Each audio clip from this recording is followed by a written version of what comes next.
What's going on, guys? It's Jack here talking Josh Jackson, the freshman wing from Kansas. This was a guy who was ranked number 1 by ESPN going into the 2016-17 NCAA season, and he sure did end up living up to the hype. He started off a little bit slow, but by the end of the season, he surely justified it and is now a guy who, many people thought that Lonzo Ball might be the person to potentially usurp Markelle Fultz at the top of the draft, but it's actually been Josh Jackson on a few mock drafts who's taken up the number 1 spot. So you're looking at a guy who's extremely versatile, very athletic, and a quality defender who played the 4 position, but he's truly a 3 at the next level, who can play some 4, maybe even some 2 guard as well, but that depends all on his jumper.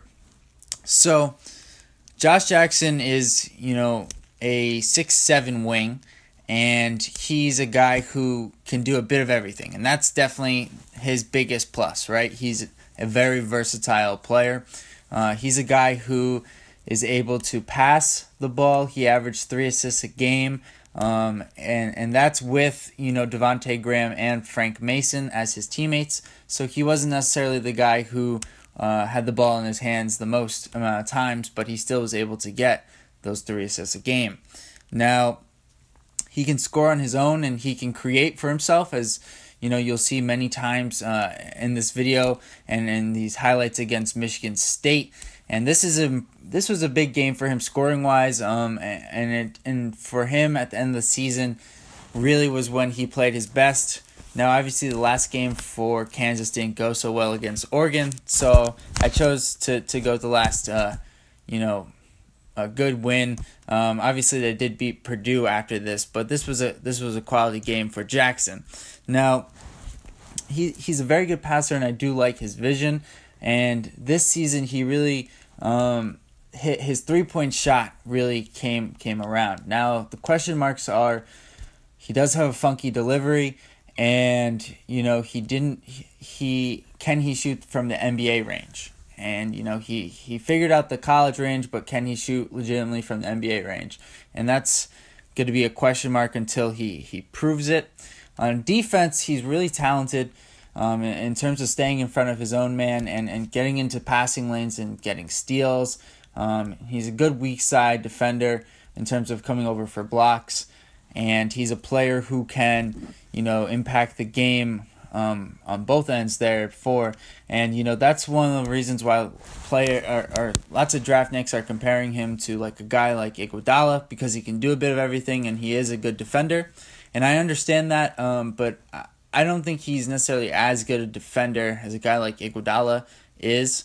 But offensively, I think he's more polished than Iguodala was when he came out from Arizona. And so Jackson, though, does have a few negatives. And so as I mentioned earlier, his jumper is a bit awkward. And, I think that could be a bit of a problem because he does have a hitch in it, and it could be easily for NBA defenders to time it and cause him and disrupt his jumper at the next level. On defense, most of the time his defense is very good, but at times off ball he can fall asleep and kind of not be as engaged as he should be, and that kind of comes into with his maturity. He was whistled for 3 technical fouls. He had also in the first 15 games he had 4 fouls 5 times, at least 4 fouls, and so this is a guy who it took him a bit to kind of get it together at the college level. And so yes, he did improve in terms of fouls, and most of the 3 technicals were in early on in the season, but still, you'd like to see a more mature basketball player, and I know that he is very young, so that can change, but you would still comparing him to the other freshmen, it doesn't look as promising for Jackson as it does for the other players. He's not nearly as mature as some other guys, and so also, he didn't have the ball in his hands as much, but he did turn it over 2.8 times per game. And so, yes, he did average 3 assists, but he turned it over almost 3 times as well. So his turnover ratio is just over 1, which isn't really great. But, to sum up Josh Jackson, I think he's going to be a solid pro, but I would want him to be on the right team to start his career. And, really because he could be, I think he needs to be in a situation where he can be developed slowly and brought off the bench and kind of humbled a little bit at the next level. And, therefore, it really depends which team drafts him, I think will impact his success. But I do think a team like the Suns, where he may not start right away because they will try to, bring him along slowly, but I think that'll be a good fit for both him and the Suns because he can play the 3 and the 4 there. Not so much the 2 because you got to see what his jumper turns out to be. But, he's definitely a playmaker, a guy who can impact the game on the defensive end, and a guy who, should go in the top 10 of the draft. But, guys, let me know what you think about Josh Jackson. What team do you think he should go to?